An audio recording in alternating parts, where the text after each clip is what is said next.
cosmos. Because I told you, everything that took place with the last shutdown, those were solar frequencies. Wasn't nobody getting sick with no type of pestilence out here. Motherfuckers getting sick because their frequency was too low. Right? So that's just why, like I said, they wanted to get people separated and things of that nature. Because, like I said, when you have too much neuromelanated energy around, it can create a different energy, a vibration of rejuvenation. It can create, the revitalization process of cells and energy. But yeah, that's what it's for. Yeah. Though. Yep. Yeah, it's deep. I appreciate you, Jessica J. I figured it was some sort of telepathy. It's really, for me, it's kind of challenging to kind of, I guess, to describe it, because it's, like I said, it's not a real rhyme or reason in regards to how I can kind of paint the picture for other people to get what I'm saying. So, but I definitely know that it happens and it's real. And shout out to you, Yolanda. I agree as well, for sure. I got one more time for one more, and I'll be done. I gotta go get my son. Okay, so let me see. Find one that is. Let me see real quick. I put a few more to the side. Okay, this is the last one I'm going to give right here. So shout out to I Am Cosmic Energy. She said, have y'all heard about the X-ray and radio signal flashing towards the Earth every 44 minutes? Have you heard about that? Yeah, that's the frequency of the Schumann resonance. The Schumann resonance is starting to spike up. It's the heartbeat of planet Earth. Got you. Yep. And you got a video on that too, don't you? I haven't really did like a deep dive on it, but eventually I'm going to give a definitive synopsis on it. Okay, because I know I heard it on your channel. Yeah. Got you. No, definitely. I agree 100%. Hey, family, we about to get started. I think y'all lining up in the chat. Me and the brother BDELL, a powerful message today. There's so much going on right now, family.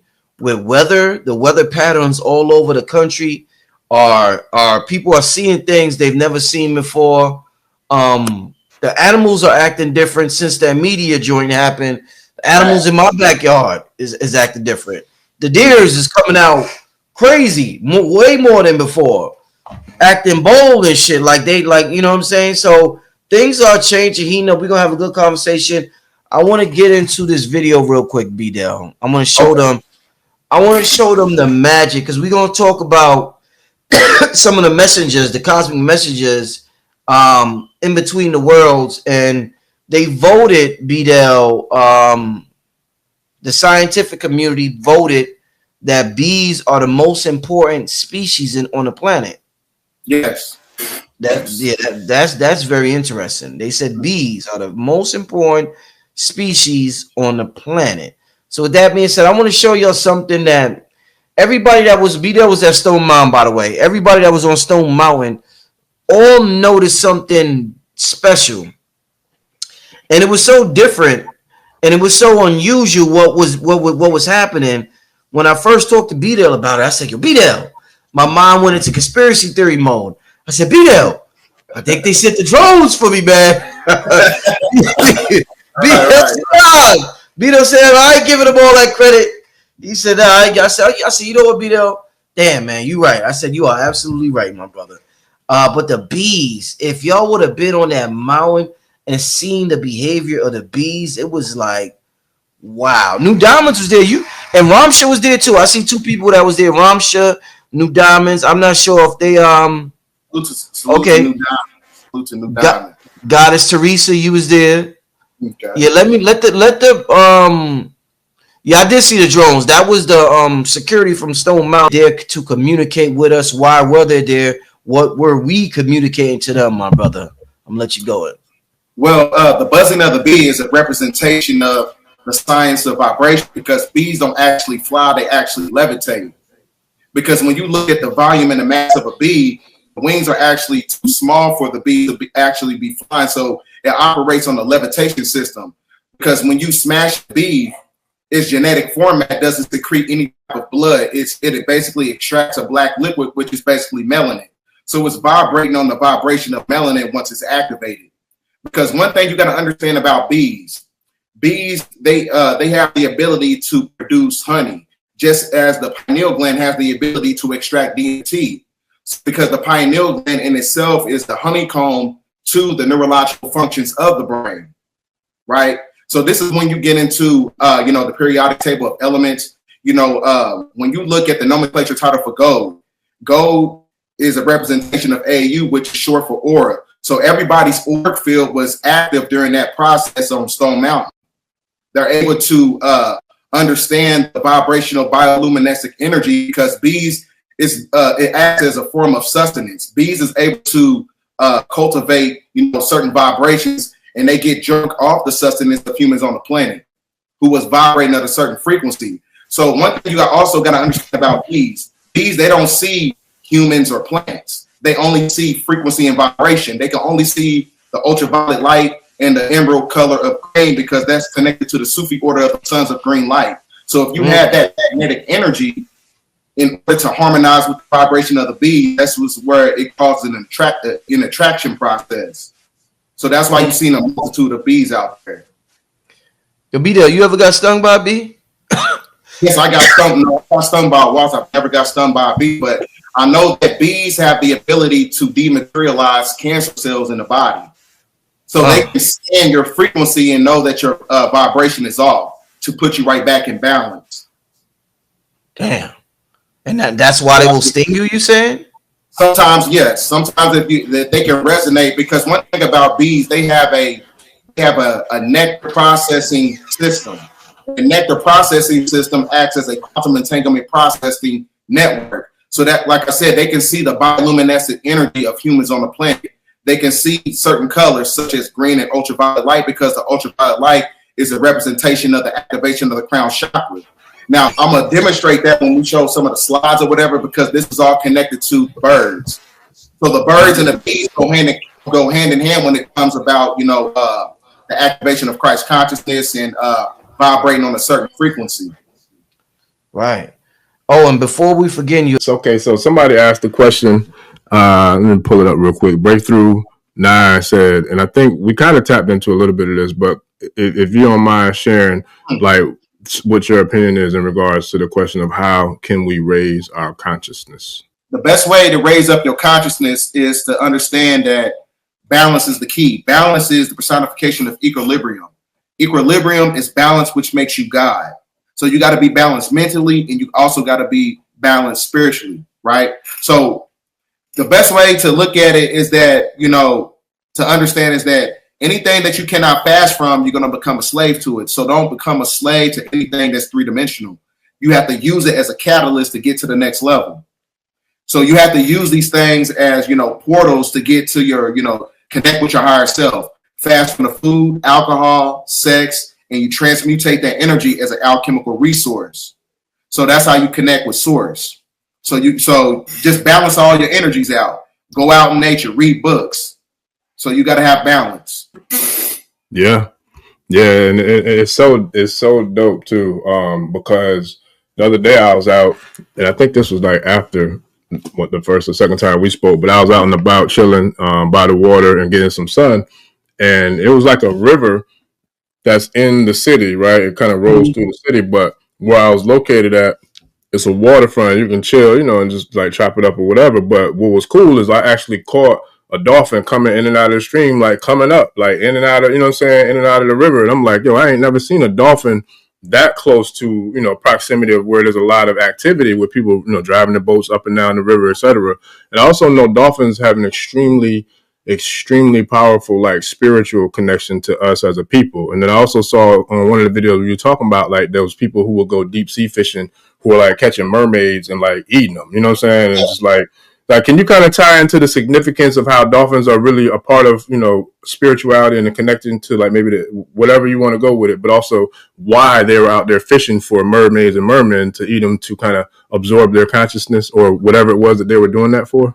Because these things that come from the sea are actually extraterrestrial origin. When you're talking about the Dogon tribe in Mali, see, the Dogon tribe in Mali, they had the constellations mapped out right before NASA was even created. So the Dogons, they said that they, ascended from dolphins and things of that nature. So that's when you're talking about, the activation of a certain cerebral cortex that they have. They can use almost like, I'm not sure what percentage of the brain they can use, but I think it's something like 20%. I believe, I'm not sure, but they're very smart. So that's why they don't want want them around pregnant women and things of that nature, because they can do a form of horizontal gene transfer, which is where you transmute a certain vibration of consciousness and you put it inside of a different vessel. So that same thing can take place when you're talking about the activation of certain genetics. Now, when you're talking about mermaids, now that's because they contain the elixir of immortality, their genetic format, right? So if you eat, a mermaid or whatever, they create cell growth proliferation. It gives you immortalized cell lines, right? So that's when the cells is able to replicate themselves on an infinite level, because when you understand the genetic format of a mermaid, it is really amalgamated by the stardust of the planet, right? So it's basically carbon. It's a part of the building block of all civilization. So they can do any type of metamorphosis as far as, like, for instance, if you look at a starfish, you take a starfish and you cut it in half, or you just chop it and kill it, another one will grow right back. The same thing can take place with a mermaid. The same thing can take place with a so-called black person's genetics if it's working in harmony with the energy of the sun and nature. Like, literally do that. They even talked about that in that the story that the lady had put about. They said that the mermaid, her arm got cut off or her hand got cut off, and it grew right back. Yeah. Immortalized cell lines. That's why they needed Henrietta Lacks's, her genetics and her cells in order to coat spaceships and all this other stuff, right? That's neuromelanin. That's carbon, right? So the great majority, that denotes the fact that the great majority of the mermaids are actually melanated or carbonated, right? So, but the owner who owns that sea company, he went to high school in my city. He owned it's called the Starkiss tuna factory or something like that. It's one of those, I'm talking about, that make all the salmon. And that's one of the biggest damn like tuna. I think I want to say they got to be one of the biggest ones in America, if not the world, for that matter. You know what's crazy about this though? Every Democratic president, because I live, like, where I live at is like the third or second biggest city in Indiana. It's not that big, but I always wonder why every Democratic president came to visit my city. Like, I thought that was weird. You know what I'm saying? He had meetings with the richest family in Evansville called the Chancellors, and he owns the great majority of the coal companies, and the great majority of the coal companies, they own that space. They build spaceships. It's like 45 minutes away from where I live at. They build space ships or whatever. I got pictures. I went to the property. I ain't posting them online. I ain't never talked about this online ever. So you getting free information right here just off the top. So, but they definitely where I live at is a significant place. There's a lot of abandoned buildings here, a lot of catacombs, a lot of underground tunnels. There's a multitude of things that lets me know that this city here is an import and export for trafficking and things of that nature. Oh yeah. Now, and I'm glad you said that, because that brings me to another. Bless you. That brings me to another direction that I want to get into too, because it's certain guests that I know I can cover a lot of ground, cover a lot of space with in regards to going into some of these different topics. So I know I've shared on this show a few times, and guests have as well. But there's a lot of different portals, a lot of different stargates. There's a lot of significant pyramidal structures, in the Americas that a lot of people aren't really privy to or just don't know of. So, for example, can you kind of share what the significance is for some of these different very powerful or very historical or ancient monuments, such as the Cahokia Mounds, or such as the St. Louis Arch, or such as, the pyramid in Tyre, Washington, like all these different like structures and different places, and how they have a really significant purpose for, higher intelligence and like extraterrestrial activity. Just like, I'm glad you say that, especially, St. Louis, where the Cahokia Mounds and all that, that's where the New Madrid fault line is at. That's where the black sun was at. They put that solar eclipse that took place in 2024, the last one we had, the solar eclipse of judgment. That was right there at the apex of the New Madrid fault line, where you have Carbondale, Illinois, what they call Little Egypt, which is about 30 minutes away from St. Louis. Now, St. Louis is in alignment with the Big Dipper star constellation, along with other planetary alignments such as Detroit, Philadelphia, New York, Washington, D.C., Boston. But when you're talking about all these monolithic structures, they're pulling down certain kinetic energy. Mm-hmm. These are basically energy. They pull in like energy from the magnetosphere. But you have dark pockets of energy, such as like places like Stone Mountain, Georgia. That's on the 33rd parallel, right? Atlanta. Everything that was on the 33rd parallel was a powerful energy there. Then you had the same one in Dallas. Dallas is on the 33rd parallel, and that's where, JFK got unalived, right? The same thing, like, then when you go all the way to Baghdad and over in Iraq, that's in alignment with the 33rd parallel, where they had all those portals. When they was talking about the activation of weapons of mass destruction, they wasn't over there for that. They was looking for portals. You see what I'm saying? So even when you look at national parks, so national parks is also in alignment with dark ley line energy grid systems as well. So there's a lot of portals inside national parks, which is why you see a lot of people come up missing. And this is where you see a lot of Yeti or Bigfoot. Yep, Sasquatches, yeah. It's Sasquatch as well, because Bigfoot is actually real, because during that time period, he was working with the indigenous people. Because they're not, anytime you see a Bigfoot walking like hunched over like that, that's a fake one. That's somebody wearing a costume. Anytime you see a Bigfoot walking upright, that's a real one, because they're not savage and they're not low vibrational. They're high vibrational individuals. Right? Very intelligent. Extremely intelligent. So that's what you must know. So that's how you can tell the difference between the real one and the fake one.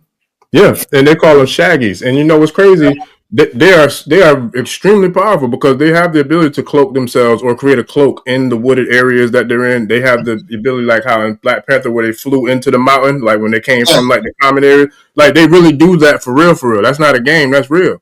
You know what I mean? And they have the ability to do that. So, and they also have access to the inner earth, correct? Like, they have the ability to go into like caverns, you know what I mean, and get into the inner earth, because they vibrate on that frequency of, intelligent life form and beings who have a pass into, the inner earth in those realms. And before anybody say that's not real or whatever, just understand they do understand that our governments, they have the technology to create whatever they want to create. So if you don't think extraterrestrials are real or whatever, they can create them.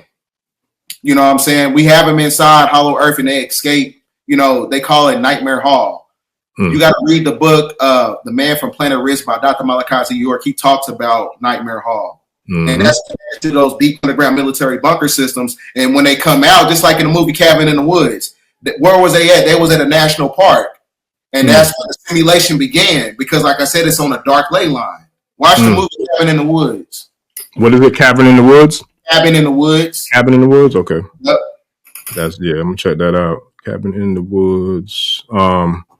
It shows puppeteers underneath the earth, and then they looking for a sacrifice. It's kind of like the same thing that's taking place right now, which is why you're seeing so many rituals that's taking place on the surface, from the celebrity gossip to the Pope, to everything that's happening in the politics, to technology and the rise of artificial intelligence, everything that's taking place on the surface. But they got all these entities and these people down below, and they bring them up to the surface to feed on humanity in a form of a sacrifice to keep the three-dimensional world going.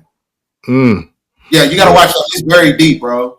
Yeah. It's a great movie. I know. I got another good question, because I got several that I wanted to bring up, but I'm going to bring this one up. Laverne, shout out to Laverne Turner. She says, can you please give me a clear understanding why Trump is wants to try to put a golden dome cover over the USA? He said it's for nuclear protection, but she doesn't believe that's the only reason. I know you did a video on this, but can you kind of tap into what that's about in regards to that golden dome that he's talking about and that Sister Laverne is talking about? He's really trying to block the transmission of the sun. That's all it is. He's really blocking the transmission of the sun. But like I said, they create everything under a Hegelian dialectic principle: problem, reaction, solution. Who's the problem? Russia, Iran, China. The reaction, let's put a golden dome on the planet. Then the solution is a diabolical solution, because once they put a dome over you, that's when they're going to implement that one world order, artificial intelligence based society.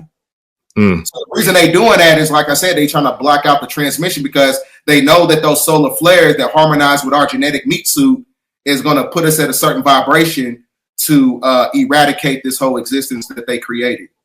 Yeah, that's that. Yeah, we're going.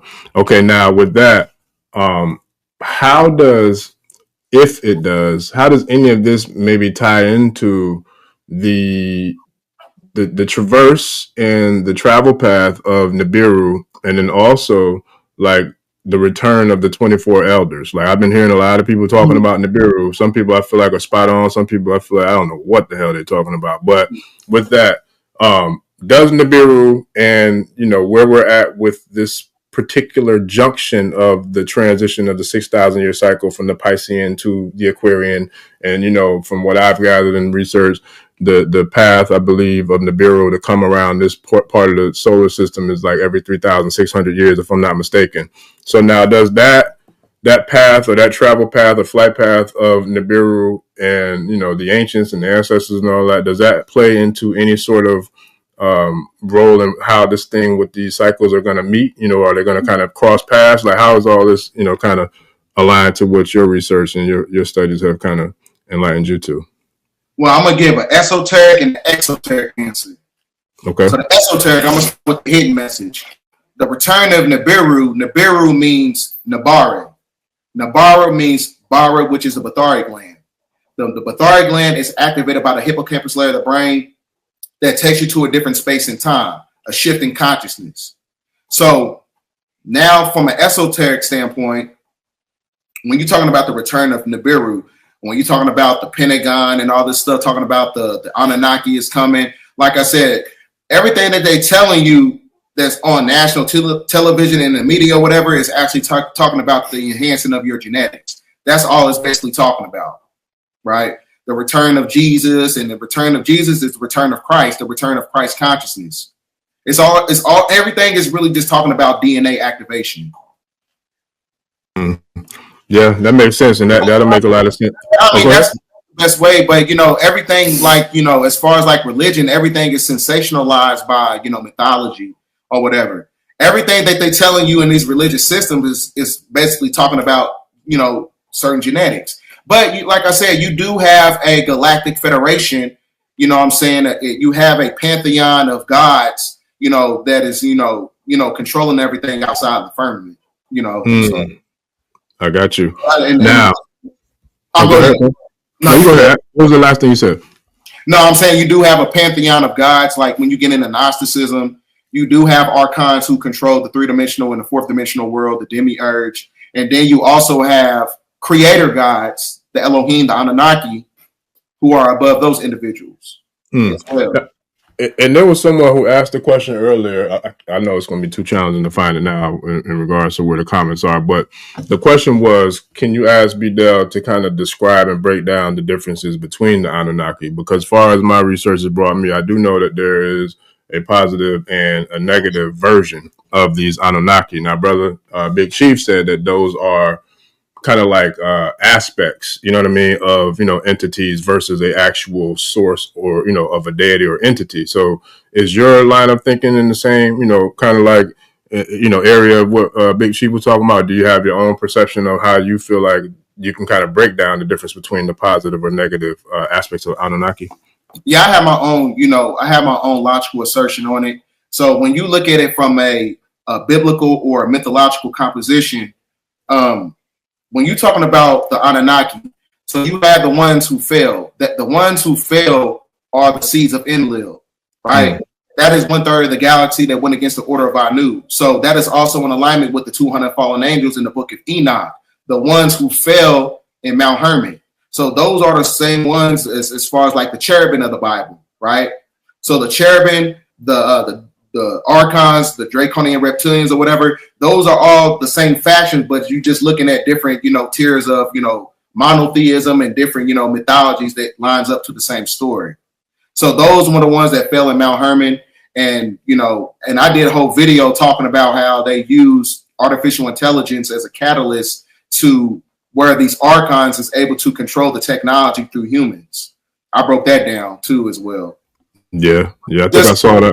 That's all the ones. That's all you're really talking about. 1/3 of the galaxy that went against the order of Anu, and then they fell in grace. And then you had, that's what created the separatism. They fell in frequency. they fell into the demiurge, they fell into materialism, right? So then from that's when you had the creation of the black nobility, right? Because this is why I tell people all the time, this is how you know that when you understand genealogy and microbiology, you get the recessive from the dominant. You don't get the dominant from the recessive. So that means that the first Canaanites were actually black. And those black Canaanites is connected to the black nobility that is connected to the seeds of the cherubim, who is known as the draconian, archonic reptilian, shape-shifting black entities who control Europeans on the surface. Yeah, boy. Okay. And that definitely plays a role into, what's going on, like I said, from the astrological aspects. Because even like where I'm at on the planet, like I'm a nerd when it comes to stars and studying stars and the constellation and all that. So I got telescopes and I got the apps and all that. So shout out to brother Nkosi. He turned me on to a new one. I got a crazy stellar. I mean, I should go get it, but my son in there, he probably in there playing with it. I got a big old telescope. Listen, I make it up there to the mountain. I'm bringing mine because I know it's going to be some sights to see. I can tell you that for sure. Yeah, man. So I'm looking at this app now. The newest one I got is called Stellarium, and it's dope, man, because you can actually, it's dope. You can go to different star systems and travel through the satellites and view things. And I remember when I pulled up the first day I got it, I pulled up Earth, and I was looking at it, and it looked like they had the shape of inner Earth on the planet, but it was kind of like they blocked it out, because I was scrolling around. You know what I mean? Huh? Where was it showing at?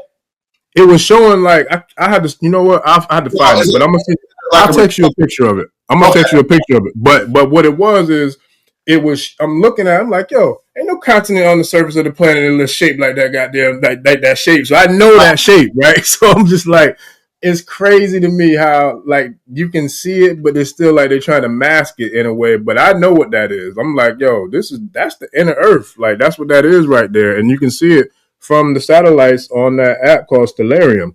And so, and I'll text it to you too. I'll text you that picture because I had to dig way down to find it, but it was dope. And so I say all that to say the ancient civilizations of Lemuria and Atlantis, right? I was just watching, I think it's called Unsolved Mysteries or something like that with William Shatner. I think it's season 6, and I don't remember what episode, but I was watching one of them, and they were talking about what they thought was the entrance or some remnants of Atlantis.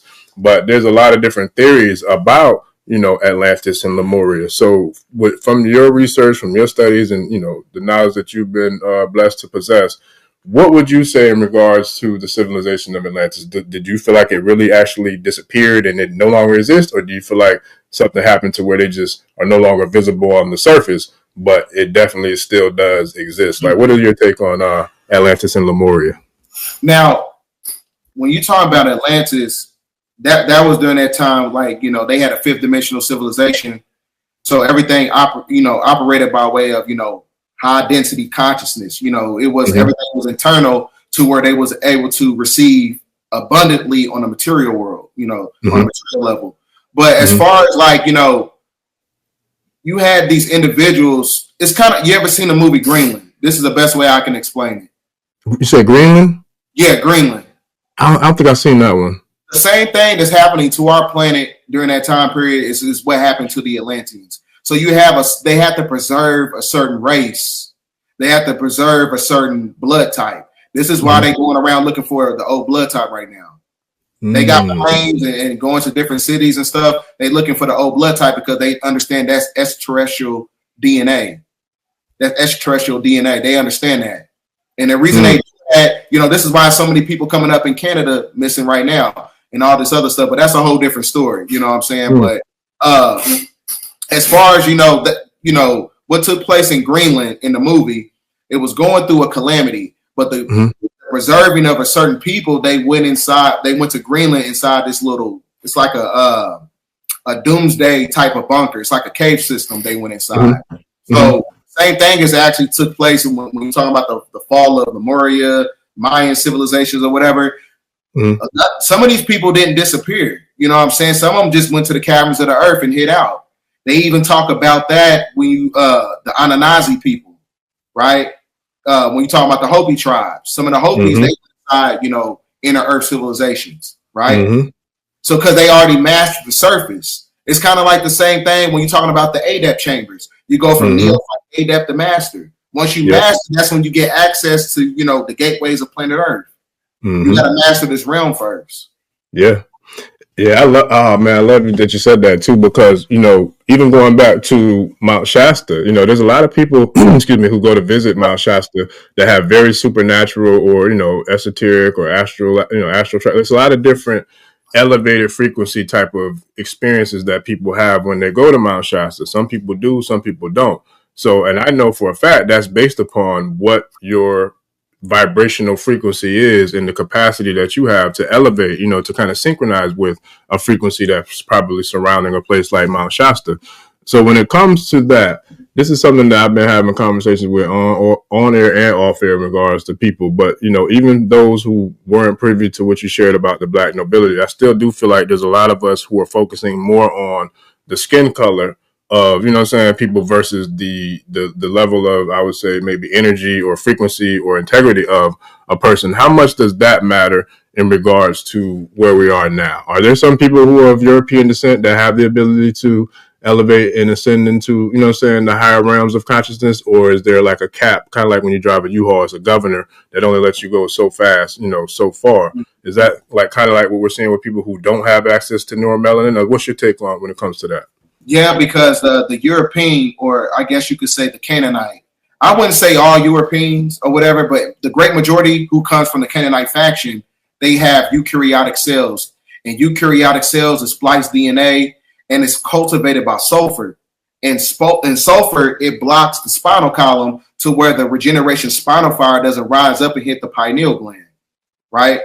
So they don't have the genetics to harmonize with nature. So they don't have internal monologue. Internal monologue is that little voice you hear in your head. Like I can say words in my head, just talk like that.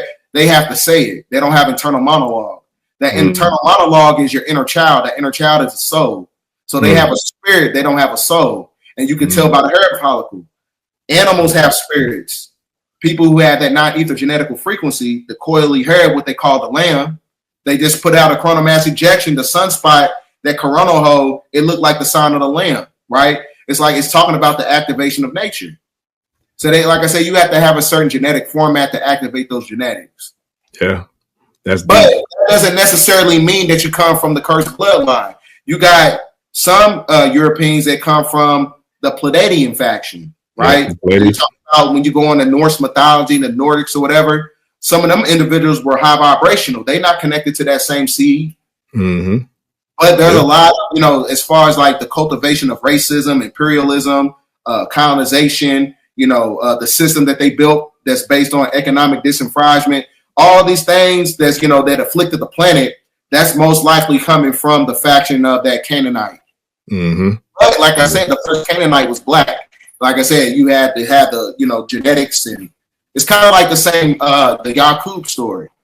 Right. Somebody in the comments mentioned that. They brought that up too. Remember, he said what did he say to his brother Yushak? It's basically the same as the Inky and Enlil story. He said, "I will create a people that's going to rule over you for 6,000 years. That 6,000 years is over." This is why you're seeing everything changing. Yeah, because the bloodline he created, that European he created, them blackamoors he created that gave the edification to the European. Their time is running out. It's over. Oh yeah.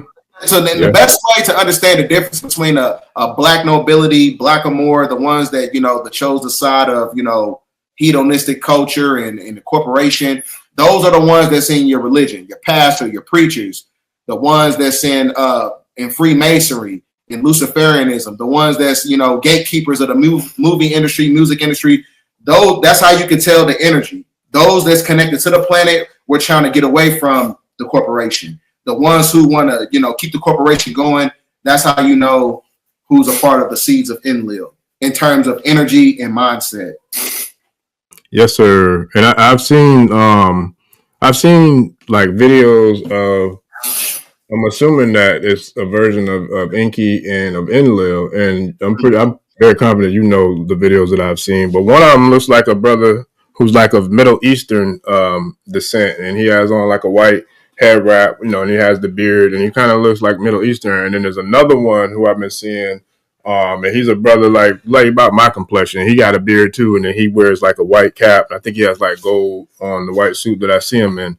Are those any like type of connections or correlations to Enki and Enlil in a modern day, I guess modern day time, or is that like something else that I'm seeing when I see like these people who are servicing on the internet?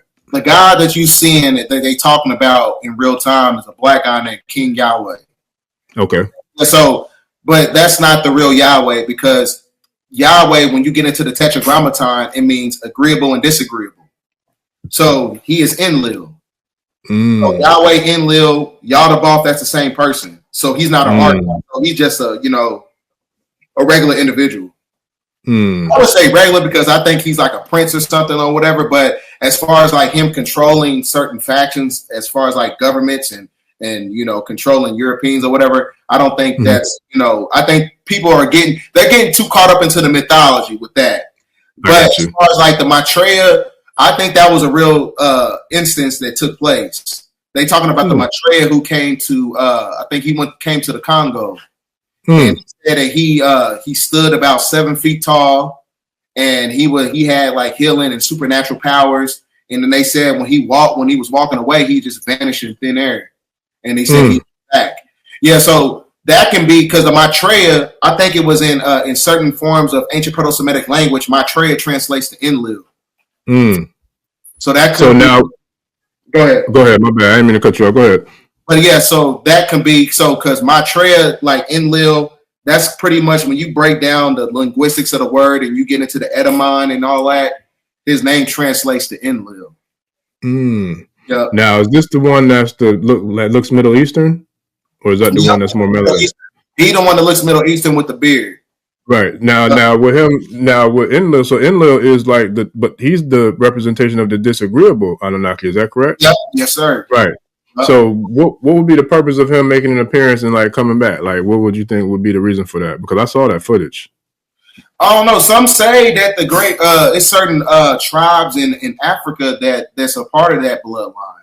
That's why you see the great majority of those cardinals. I don't know where most of them come from in the Vatican and the first black nobility Vatican popes of Rome. The great majority of them were African.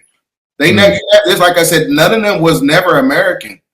Right. You got your first so-called American pope who's actually black. I mean, when you look at his maternal family, but like I said, just because I can't identify as a rabbit, and I ain't no damn rabbit, you know what I'm saying? But we already know what time it is. They just trying to scramble up the mythology because they don't want people to know that black nobility is running the church, the Vatican. Because it started with a melanated pope, and it has to end with a melanated pope. Yeah, wow. He's a black passing as white type of European, I guess. Oh yeah. It's so funny though because that's something that definitely has been talked about thoroughly on this channel, definitely on yours as well in regards to that happening. But it's funny, I thought it was cute the way they kind of slipped him in there versus just putting a straight up brother in there. But I guess trigonometry. That's all it was. Yeah. And even when you look at that, I even proved that there's another Pope Leo the 14th.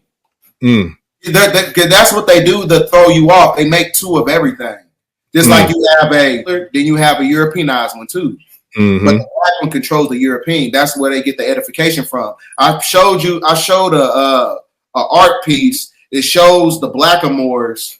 They was all in circle, in cipher, triangulating. And then it shows the Europeans riding on the goat. Because when you ride on the goat to go out and triangulate, that means to go out and cause chaos and mischief. That's what they use the European for. They're the ones who coached them, right? So that's why I said you got two different bloodlines on this planet. Yeah, that's facts. Yeah, and because it's all kind of like to keep the veil, over our eyes, pretty much. Like they don't want us to wake up to seeing what's really happening. But at the end of the day, you can't stop it. Like it's kind of like COVID. Like it's spreading too far. Consciousness is spreading too far. The frequencies are spreading too far. That damn Golden Globe thing ain't gonna happen. I don't know what that's about, but whatever. So it's just like it ain't gonna stop what the Creator's doing. You know what I mean? Like so, we're gonna rise and we're gonna continue to elevate by any means necessary, and ain't nothing they can do to stop it. We're here now. So with that, I know we're running close on time. With everything that we covered, and we covered a whole lot. Yeah, we did. A whole lot, and it's pretty dope. I love it. With all that we've covered, though, where would you say, based upon, I know you got a lot. Probably you're gonna bring out the vote next week for the BDELL1014 channel, and then social media as well. But where would you say we are right now in regards to this current existence, as well as what we can expect between maybe some of the calamities or maybe some of the catastrophes, or if we just see some sort of like magnificent, display of transformation, immediately for us to kind of see the shift of the planet going from the dark lunar cycle into the bright solar cycle, of which we're heading right now with the Aquarian age. Well, we will indeed see more calamity as it's a part of the process. The planet is going through a birthing process. Mother Nature has got to go through those 9 cycles. Just like when a woman gives birth, the planet is doing the same thing. But that rebirth in itself is a form of destruction. It's a beautiful destruction. And it's a beautiful destruction because that means that the matriarch is coming back. So some people think like just because they have calamity, you losing your house and your job and stuff like that, these are all emotional attachments that's connected to the energy of the moon. Mm-hmm. So the fall of the material world is basically moonfall. So it's one of those things where you just got to let it play out. Just let it play out and then start from the ground up, right? So like I said, it's a shifting process. Everything has to go through reset. It's inevitable that something has to happen. There's always a shift in consciousness. There's always a shifting cycles that takes place every 80 years. And those 80 years is connected to the cosmic clock. And then you got the doomsday clock is almost at 12. It's almost, it's almost at 0. I mean, so it's one of those. So we're due for a certain calamity. We don't know when it's going to happen. They say that the volcano is going to erupt on June 5th. So they say, but these are all codexes though. I don't really take what they say for face value as far as like time stamps or whatever, but a lot of these things is actually going to be taking place in the future. So we got to be prepared for it. Oh yeah. But they look at it as like a loss. It's not a loss. You should want this corporate infrastructure to fall and be destroyed. I want it to. Right. You know what I'm saying? Because I understand the big picture of it. You know what I'm saying? Give a damn about, my house and my car got flooded, but you see what's going on. The restoration process has to happen by way of the activation of nature. It has to happen. People talking about they want the system to reset, but do they really want it to reset? Right. Are they really like with that? They care about losing their house, their cars, and all this other stuff, and sinkholes and all that. They talking about a raise in consciousness. That's what happened. Like the more we raise up in consciousness, the more the more the planet is going to vibrate in frequency. Oh yeah. So that means that the more that we get this knowledge, the more that we're going to create these calamities. But like I said, it can it's a dualistic paradox we living in too. We don't know if it's being engineered by them or if it's being engineered by our consciousness that's connected to nature. A thing to look at, but we asked for it, so we can't be mad when certain things happen. We can't be scared. I'm not scared. Not at all. Me either. Because this is the physical body, man. It's all part of the program. Yeah, it's funny because I share with people like when it comes to this thing called life, I look at it like if you look at this current and present existence, I look at it like when we come into this physical body, this meat suit, whatever you want to call it, this, temporary tomb, whatever you want to call it, it's only for just that, a temporary, amount of time. It's like when you get a rental car, when you get that rental car, you pull off the lot. Yeah, you stunting with it during that time that you got under that agreement, but you got to return that thing at some point in time. Like that's the same thing as this body. So for me, I feel like I've done enough shadow work and spiritual work and tapping in work and all that to where I'm comfortable with my spiritual self or my spirit body, my work body, because I know I've been able to like really manipulate and use that in this physical form. So therefore, at the end of the day, when we go to sleep, that's a form of almost like death. Like the body is unconscious, for the most part, we're breathing, but we're not like we are right now. And therefore, when we actually transition, it's not going to be much more different, of a process than us going to sleep. We'll kind of tap back into that spiritual aspects of ourselves and continue to do the work in another dimension. So right now, I think most people would say that we're in a third dimension reality, right? Would you agree with that? We're in the third dimension, but we're breaking out of it. So where do we go next? Do we go to the fourth or do we go to the fifth? We're in the fourth right now. So the reason I said we're in the fourth because we're breaking out of the demiurge. Because the demiurge is comprised of the fourth dimension and the lower third dimension. So once you get out of the fourth dimension, that's when you get to the apex of the galactic center that ties you right back into the true spiritual sun, Polaris. Yeah, that's deep. Now, our actual sun that we have now, which is throwing the solar flares, there's also like black holes, or there's like holes in that sun to where I've seen where there are like portals or gateways to where there are crafts and beings coming in and out of our actual sun, right? Is that correct? Yeah, it's a portal, and those coronal holes, they contain magnetic filaments, so it's a form of an enhancement of electrical conduction. So those piezoelectrical energies that's coming to the planet is giving a electrical vibration to planet Earth to electrify the masses. That's what that's all about. So the same thing, like, it is a portal of consciousness too. That's what the sun is. It's really a portal of consciousness to get outside, this Metatronic overlay. And then you got the moon. The moon is a portal for reincarnation. That's all it is. Because everything is connected to the moon, like your veneration for food, sex, movies, anything that's connected to external stimulation, that is connected to the energy of the moon. So that's why I said if you have an emotional connected to everything on this planet, your essence is going to come in that perpetual state of reincarnation through the moon, through Saturn, coming right back. Now, do you see, because the moon that's there now is not actually the original moon that's, I guess, supposed to be in alignment with this planet, right? That was brought here by, was it the Draconian beings that pulled that moon into this solar system, or do you know who's responsible for pulling that moon over here where it's at now? I call them archons, and archons are known as draconians. So also in Japanese folklore, they say that the dragon towed the moon into our solar system. And then even when you get into Zulu mythology, talking about Credo Mutwa, he said that there was no moon in our solar system at one point in time. And it wasn't no sun either. It was gray skies. That was, that's according to their mythology. He also talks about the Chitahari, the Draconian reptilian, bringing the moon into our solar system, because the moon is a form of control humans on a planet by way of energy, frequency, and vibration. And once they cultivate that vibration, they can control you by way of your mindset that's connected to the simulation. That's deep, because that goes back to, like, for those who are on the call, and I know some tribe members who either are on the call or that know somebody who works in the medical field, that would then speak to why you see there's a spike in like violence or aggression and all these different types of energies in the emergency rooms or in hospitals during full moons. Does that have like an effect of what we're talking about now? How significant is the influence of the moon over people's behavior and energies? Well, the moon is an artificial celestial megastructure that is creating the silver cord that controls the parasites.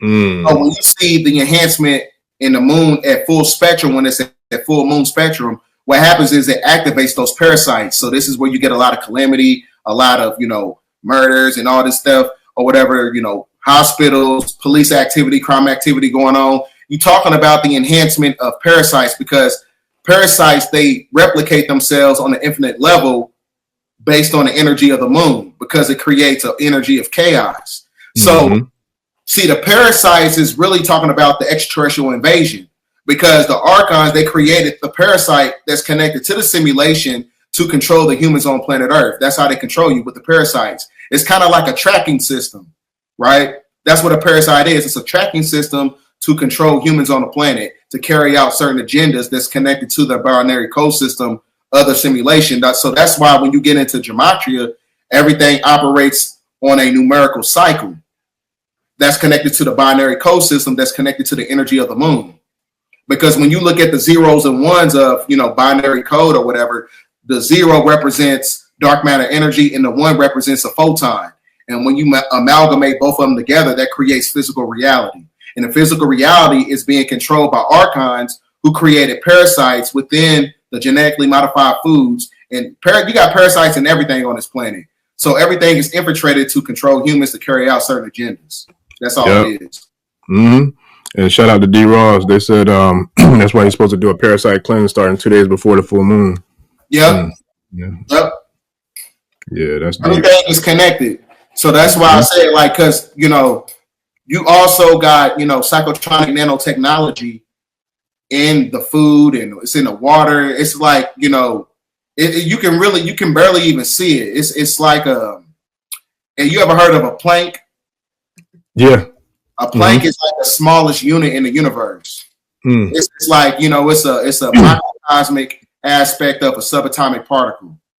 Is it smaller than a neutrino? Because I know neutrinos are very small too. Yeah, neutrinos is what you see when you sneeze. When you sneeze and you see those particles, neutrinos.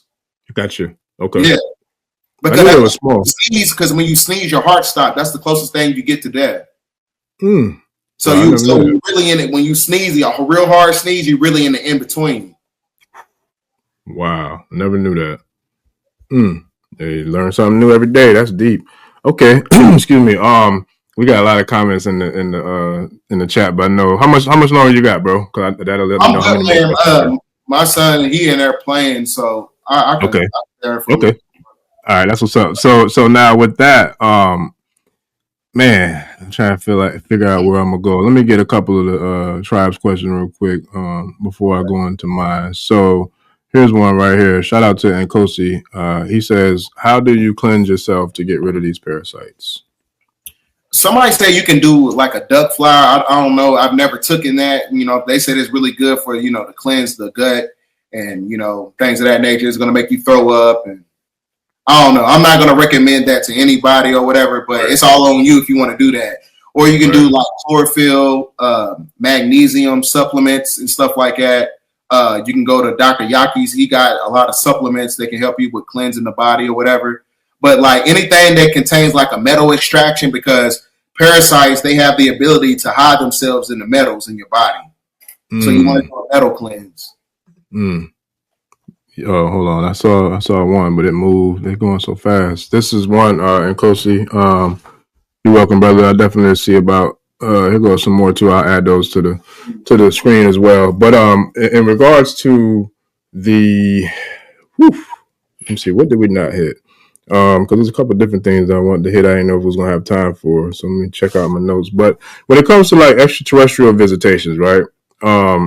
I had one I did last Saturday about that, and I shared the Gulf Breeze craft that landed in like 1987 in Gulf Breeze, Florida. And then like what was nuts about it, the very next day, I'm not sure who runs the 9 Ether channel on Instagram, but that's a dope page that I follow too. But they shared the very next day, they shared the video footage of the photographer who caught the picture of that craft. And I'm like, yo, this is nuts, because I had never seen the video footage of the craft, but I always seen the picture, like from Dr. York's books or just online, what have you.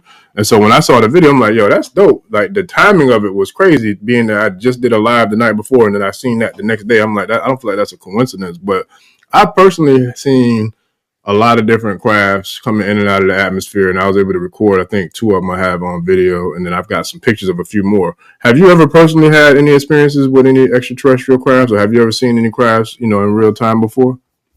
No, I've had just supernatural experiences, but I've never had experience with a craft. But there's this thing called the vector codes. Vector codes, they can give you 9th dimensional knowledge to where you're able to control crafts with your brain capacity.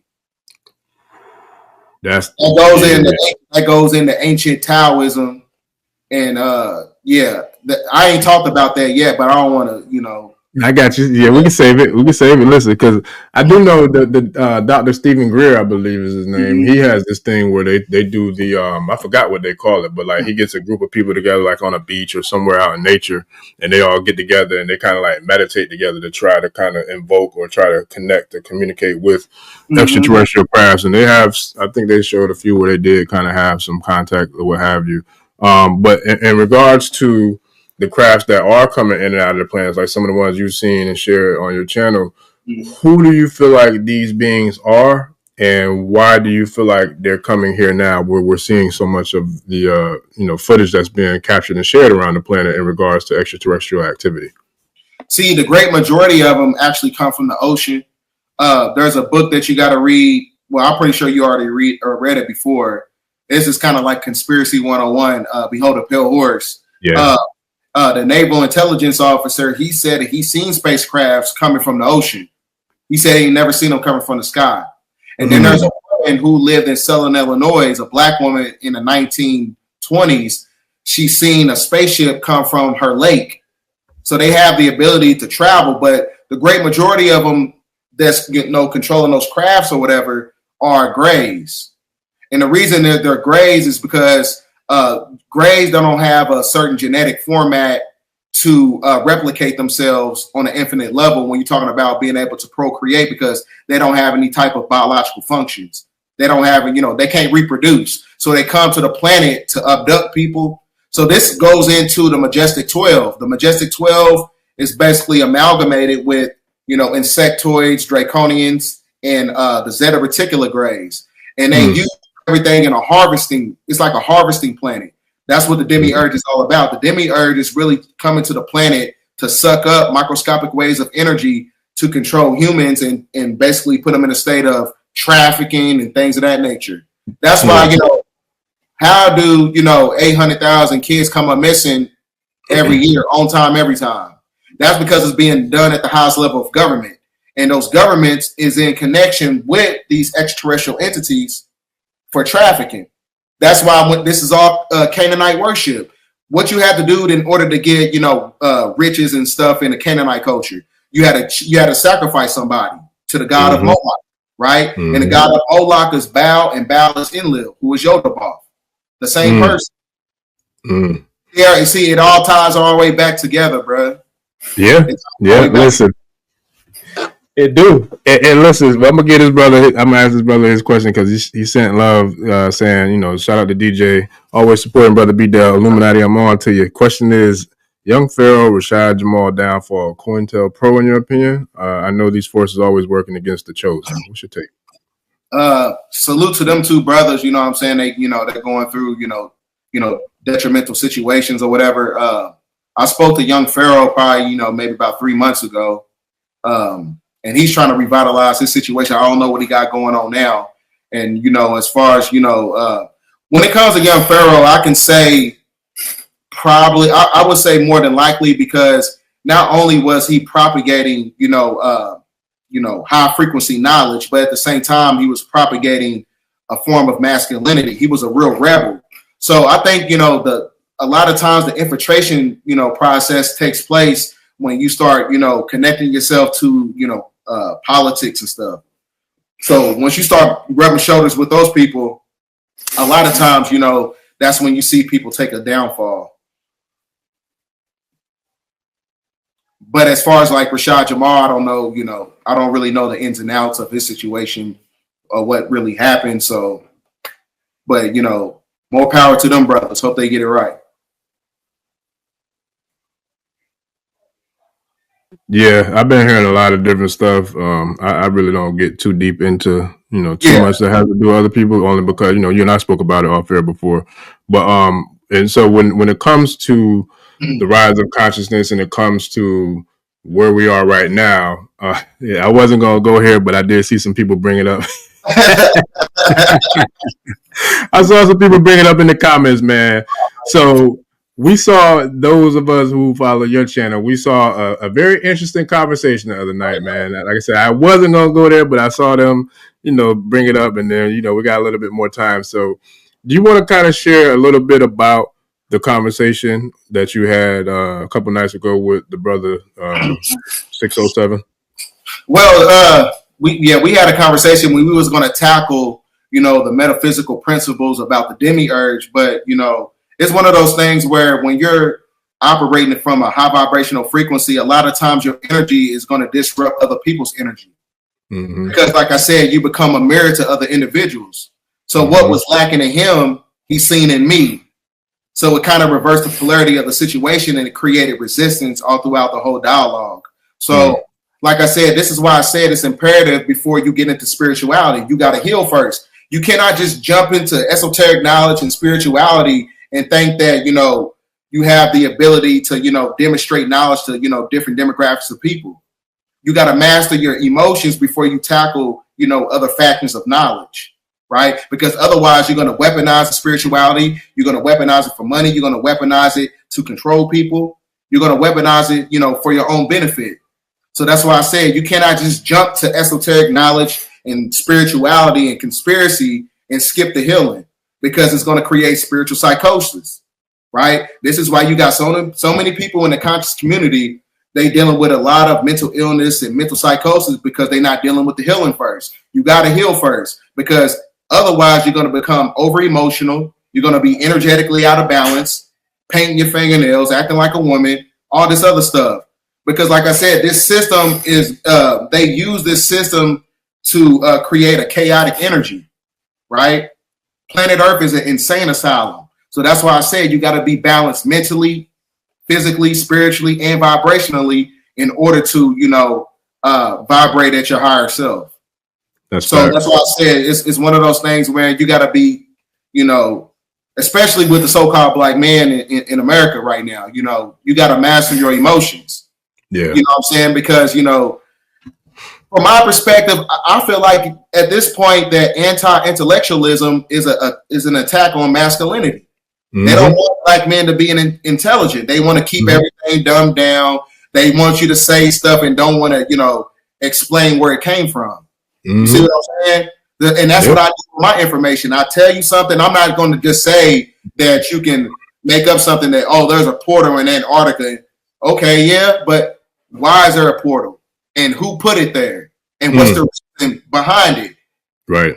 So that's what I get into. You can't just tell people stuff nowadays. Everything has to be demonstrated. Everything has to be, based on factual evidence, because you just get on these cameras and you just start saying stuff, and then all these people believing you leading these people, astray from the real knowledge. Yeah. People, you got to understand what these words mean. You got to use, certain linguistics and certain words that, to get the edification across. Right. So that's what it's all about, man.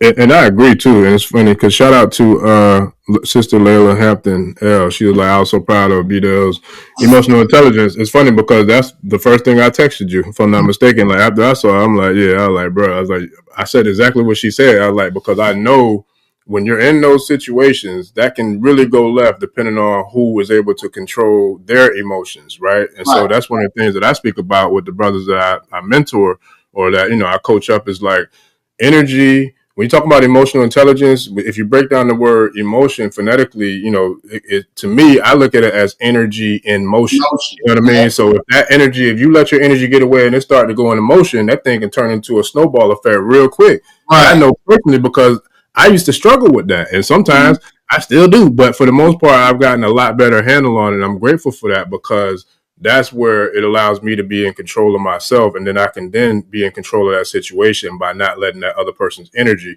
take control over me. And one of the things I do my best to teach, especially the young kings, is like nobody can take your power from you. Right. You can give your power away, but nobody, I don't care how powerful they are, they don't have the power to take your power from you. Because then, that's them taking your ashe, or they taking, your energy, or taking, whatever you are as regards to your spiritual or physical makeup.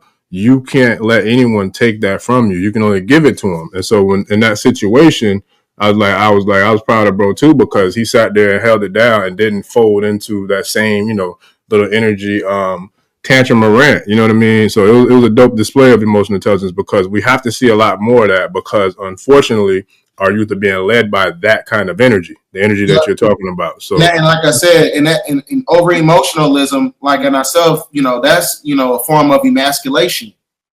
You know what I'm saying? Acting impulsive. You got to be in control of your emotions as a man. If you want people to trust your information, you're going to just say anything that come out your head, whatever feels good or whatever, the situation at the time. You have to master yourself. You got to think before you speak, right? But like I said, that's why within the show, if you pay attention, it showed he went through a trauma stage, because it reminded him of who he actually was when he was a child. So, he was connected to that trauma to where he wasn't able to articulate himself. Mm-hmm. And when he heard me speak, he was kind of like, well, this is like a wound because this is where I want to be in life. And as far as like on a knowledgeable level, that's where I want to be, but I don't have the ability to demonstrate that. So my only rebuttal for that is to hate that. Mm-hmm. You know what I'm saying? Yeah. People go hate anything that they can't become. You know what I'm Mm-hmm. saying? So it's but Yep. like I said, it wasn't his destiny. That wasn't his, his autonomy to have access to those key codes and that information. Mm-hmm. Because like I said, in order to get to that level, you got to heal first. Yeah. You got to heal. That's when you unlock certain parts of yourself, other gateways. Yes, and sir. he's talking about the demiurge. The demiurge is the ego. He's the ego. His ego couldn't get past of me, talking above his level. Right? Yeah. So, so we got to master, you know what I'm saying? Like you master your emotions. That's what it's all about. Master your emotions. Or the demiurge is going to control you. Yeah. And I want to jump on this one. Shout out to Aaron Ishola. That's facts because he or she says, yeah, because there's even fake and wicked Bible hours that need that too. That's real. Unfortunately. But I say this is like in every demographic, every environment, every, situation, you're always going to have people who doing the right work and the wrong work. You're going to have people who does the light work and the dark work. Like, it's just, that's the sides of the polarity. So I'm not going to sit here and say all cops are bad.